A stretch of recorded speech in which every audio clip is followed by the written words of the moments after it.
Turkey is one of the few countries left where you can still buy a beachfront apartment for the price of a parking spot in London. But how do buyers avoid expensive mistakes, and what are the important things to know? Today we talk about how to buy property in Turkey step by step. We discuss who can buy, what it costs, and also how to avoid scams so you get the best deal. So let's get into it by starting with common questions that we are asked.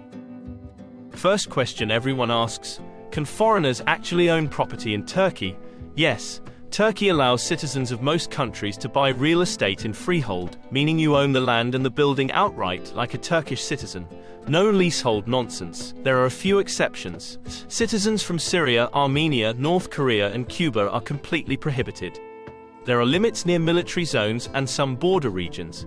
Additionally, a foreign buyer can't own more than 30 hectares nationwide, and some rural areas have village-level restrictions. For most viewers, though, none of that applies. The second most common question is, how long does the process take?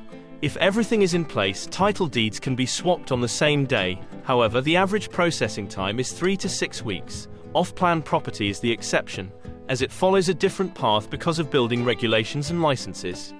Another common question is, can foreigners get a mortgage from banks in Turkey?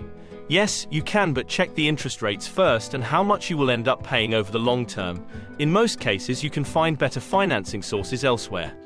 Overall, the process is designed to protect the buyer as long as they follow government guidelines. Now we'll discuss the steps to getting your title deeds.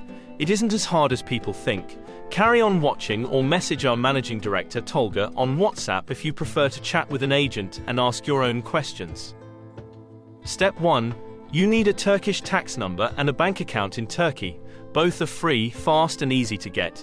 You will need to pay for the property in Turkish lira via the government-approved banks. You can also use this bank account for utility payments. The tax number can also be used to apply for residency permits. Step 2. This is the fun part. Work with an agent and verify their license. If you are buying an apartment on a complex, find out what the monthly maintenance fees are, and if there is a management plan.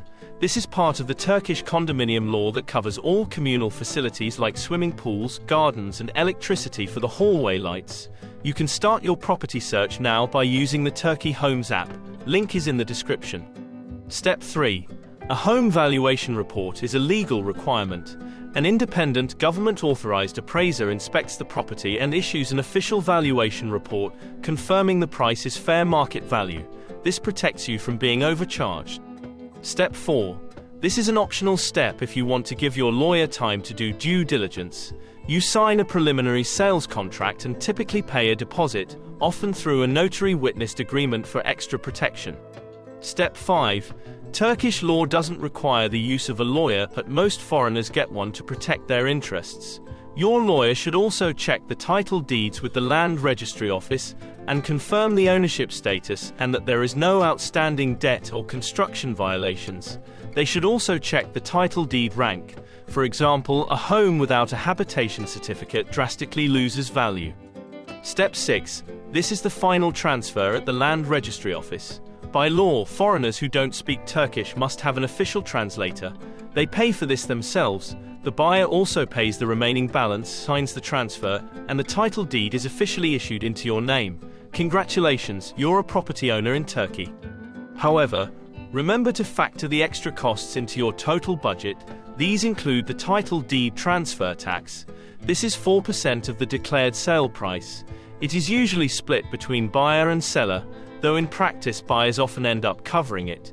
This is negotiable, so clarify it up front. Also, the property valuation report fee is based on the size and property type. Other fees include the lawyer and translator. Ongoing property ownership costs include the annual property tax and, if it's an apartment, monthly building maintenance fees under Turkish condominium law.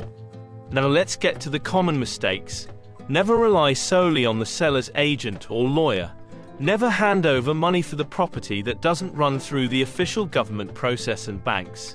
Never participate in any process that involves trying to limit the amount of tax paid. This will eventually catch up with you when you come to sell the property. Always check for an occupancy permit. Buildings without one can face legal and resale issues later.